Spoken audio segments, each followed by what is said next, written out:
అభిమానులకు ముందుగా అభిమానులు తెలియజేస్తూ ఇవాళ ఇది సర్పంచ్గా ఎన్నికైన తర్వాత జరుగుతున్నటువంటి రెండో పుట్టినరోజు కార్యక్రమం. పవన్ కళ్యాణ్కి 43వ జన్మదినం. ముందుగా మనందరం కూడా పవన్ కళ్యాణ్కి 43వ జన్మదిన శుభాకాంక్షలు తెలియజేద్దాం. Happy birthday to Pawan Kalyan. Pawan Kalyan. Happy birthday to Pawan Kalyan. ఇదే విధంగా ఇంతే ఘనంగా మరిన్ని జన్మదిన శుభాకాంక్షలు మనము పవన్ కళ్యాణ్ తెలియజేయాలని కోరుకుంటున్నాం. ఇవాళ మధ్యాహ్నం కూడా ఒక కార్యక్రమం 2-3 కార్యక్రమాలు అటెండ్ అవ్వడం జరిగింది.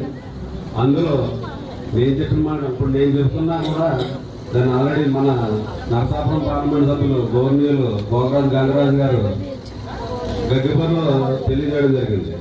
ఇవాళ ఎంతో మంది శాసనసభ్యులు మన ఆంధ్రప్రదేశ్ రాష్ట్రంలో బీజేపీ తరఫున పోటీ చేసినటువంటి పార్లమెంట్ సభ్యులు లేదా శాసనసభ్యులు కావచ్చు, ఇవాళ అధికారంలో మేము ఉన్నామంటే అది పవన్ కళ్యాణ్ జనసేన అధినేత పవన్ కళ్యాణ్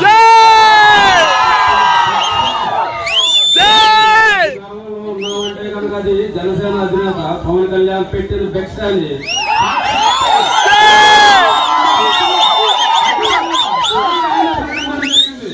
అది ప్రతి ఒక్కరు కూడా తెలుసుకోవాల్సిన బాధ్యత ఉన్నది.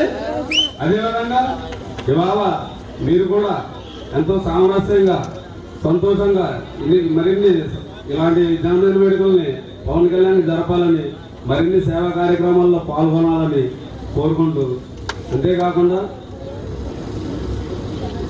ఏ విధమైనటువంటి రాజకీయాలకు అతీతంగా కుల మతాలకు అతీతంగా పాలకుల్లో కూడా ఇవాళ జరిపినటువంటి కార్యక్రమం ఎంతో చాలా గొప్పగా జరిగింది.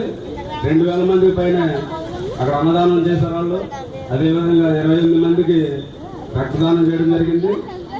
ఇటువంటి కార్యక్రమాల్లో మన గ్రామం తరపు నుంచి కూడా పాల్గొంటూ మరింత ముందుకు వెళ్ళాలని కోరుకుంటూ మరొకసారి పవన్ కళ్యాణ్ 43వ జన్మదినం శుభాకాంక్షలు తెలియజేస్తాం.